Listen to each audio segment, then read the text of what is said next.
सभी को आज के इस सुंदर दिन के लिए प्रभु का धन्यवाद हो। आइए वचन देखेंगे।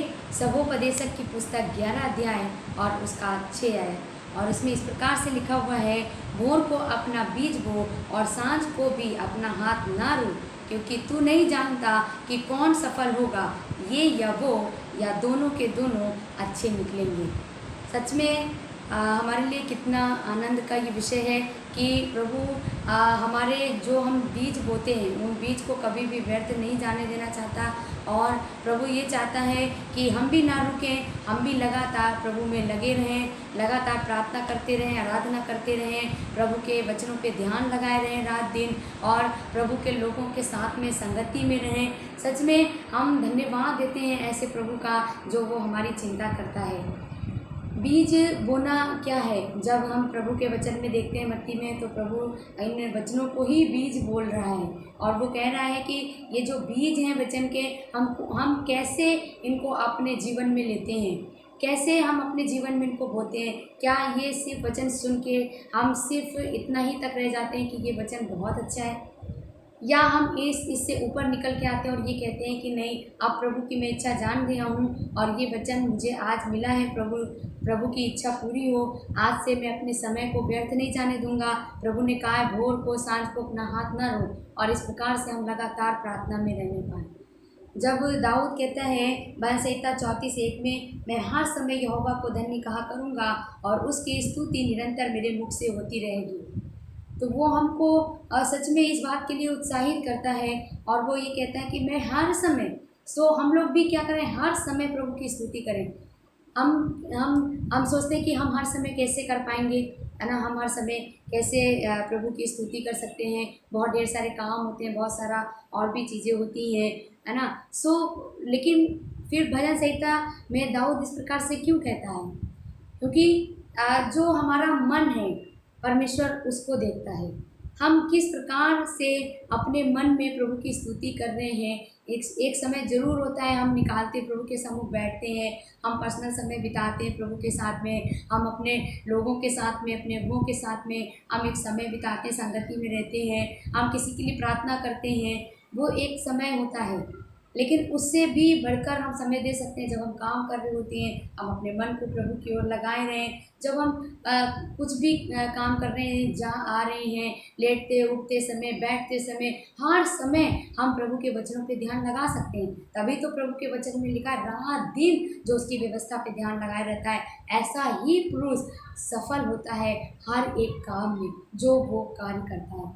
सच में उस के लिए प्रभु ने एक ऐसी आशीष को और रखा है हमारे लिए भी, क्यों ना हम इन आशीषों के वारिस हो जाएं जो प्रभु कह रहा है, और अगर हम उसको करेंगे हमारे जीवन में हम बहुत ऐसे आशीष को देखने पाएंगे।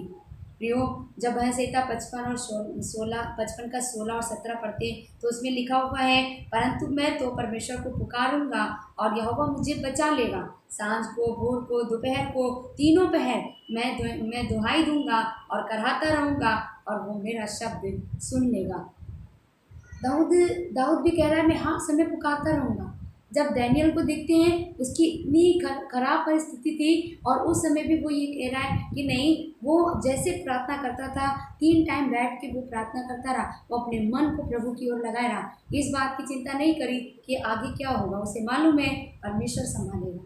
सच में हम चिंता करके कुछ भी नहीं कर सकते हैं, लेकिन प्रभु ने हमारे लिए इस बात को ठहराया है, और वो ये है कि हमारा समय व्यर्थ ना होने पाए, हम रात दिन इस व्यवस्था की पुस्तक पे ध्यान लगाए रहें, हम हियाव ना छोड़ें, लगातार प्रार्थना करते रहें, हम पूरी रीति से हमारे मुख से स्तुति निरंतर निकलती रहे। सच में हमारा जीवन ऐसा हो जाए, और तभी तो लिखा हुआ है कि तू नहीं जानता कि कौन सा बीज बाद में सफल होगा, ये वाला, ये वो वाला, या दोनों के दोनों। और इसीलिए हमें हियाव बांधना, अपनी कमर कसनी है कि हम प्रभु में पूरी रीति से लगातार लगे रहने पाएँ, जब तक उत्तर को ना पा लें, जब तक यीशु के उद्धार को हम ना देख लें अपनी आंखों से, जब तक हम छुटकारे को ना देख लें, परमेश्वर में हम उस लगे रहने पाएँ, हम उसके वचनों पर ध्यान लगाने पाएँ, अंगीकार करने पाएँ, दावा करने पाएँ। और फिर से प्रियो की बात कहूँगी, जिसने प्रतिज्ञा की है वो सच्चा है, इन प्रतिज्ञाओं को पूरा करने वाला यीशु सच्चा है। जो हमसे वो कह रहा है वो हर एक बात सच्ची है। आज जब हम अपने समय को प्रभु में बिताएंगे तभी तो आने वाले दिनों में हम खूबसूरती को देख पाएंगे। आज जो कुछ भी दुनिया में हो रहा है, हमारे भारत देश में हो रहा है, कोरोना वायरस को लेके बहुत सारी ऐसी समस्याएं हैं और बहुत सारा और भी बहुत कुछ हो रहा है। कैसे इन समस्याओं में हम समाधान को प्राप्त करेंगे? सिर्फ ये सोच सोच के कि कब होगा, ऐसे प्रियो नहीं होगा। हमें परमेश्वर में निकल के आना होगा, हमें दावा करना होगा प्रभु के वचन का, हमें कहना होगा प्रभु जिसने प्रतिज्ञा करी है वो सब कुछ पूरा करेगा, वो सब कुछ संभालेगा। हमें लगातार इन बातों में, इन प्रभु के वचनों में अपने समय को बिताना है। बिल्कुल भी इन समयों में हम बिल्कुल भी व्यर्थ बातों में ना जाने पाएँ। सच में प्रभु हमसे आज ये चाहता है कि हम अपने समय का सदुपयोग करने पाएँ। और सदुपयोग यही है कि हम जितना समय हमको मिले वो हम सब प्रभु में समेट लेने पाएँ। हम पूरी रीति से उस समय को प्रभु में बिता लेने पाएँ, ताकि एक दिन हम प्रभु की महिमा को देखने पाएँ। हमारे जीवनों में परमेश्वर कार्य करना चाहता है। जब इफिसियों की पुस्तक पढ़ते हैं और उसके 5 और 15, 17 तक जब हम पढ़ते हैं तो उसमें एक लाइन लिखी हुई है, एक बात प्रभु कहता है, अवसर को बहुमूल्य समझो क्योंकि दिन बुरे हैं। सच में ये जो अवसर दिया है हमको प्रभु ने, इसको हमें बहुमूल्य समझना है। ये फिर नहीं आएगा। आज का ये समय कल फिर हमको नहीं मिलेगा। और चाहे किसी प्रकार का दुख ही क्यों ना हो, लेकिन वचन बताता है यदि आंसू बहाते हुए बोएंगे तो जय जयकार करते हुए लवने पाएंगे। ये प्रभु का प्रॉमिस है। तो कैसी भी परिस्थिति आज हमारी क्यों ना हो, लेकिन आइए हम लोग एकजुट हो जाएं, हम प्रभु में हियाव बांधें और लगातार प्रभु को पुकारते रहें। हम अपने समय को प्रभु में बिताएं ताकि आने वाले दिनों में हम प्रभु की महिमा को अपनी आंखों से देखने पाएँ, प्रभु का उद्धार देखने पाएँ। प्रियो, इस वचन के द्वारा प्रभु अपनी इच्छा हमारे जीवन में पूरी करें और हम सब लोग भी प्रभु की इच्छा को पूरी करने पाएँ। प्रभु का धन्यवाद हो इस वचन के लिए। आइए हम प्रार्थना करेंगे। प्रभु हम धन्यवाद देते हैं सुंदर वचन के लिए।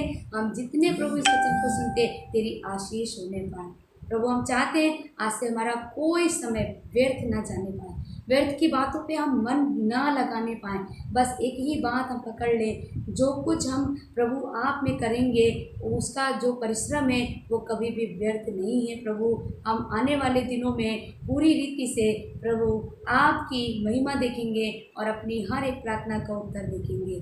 इसलिए प्रभु हम बिना रुके बिना थके आप में लगे रहें और आप में हियाव बांधे रहें और लगातार आपकी ओर दृष्टि लगाए रहें। प्रभु आप दया करें। धन्यवाद देते हैं प्रार्थना सुनिए प्रभु यीशु के नाम से।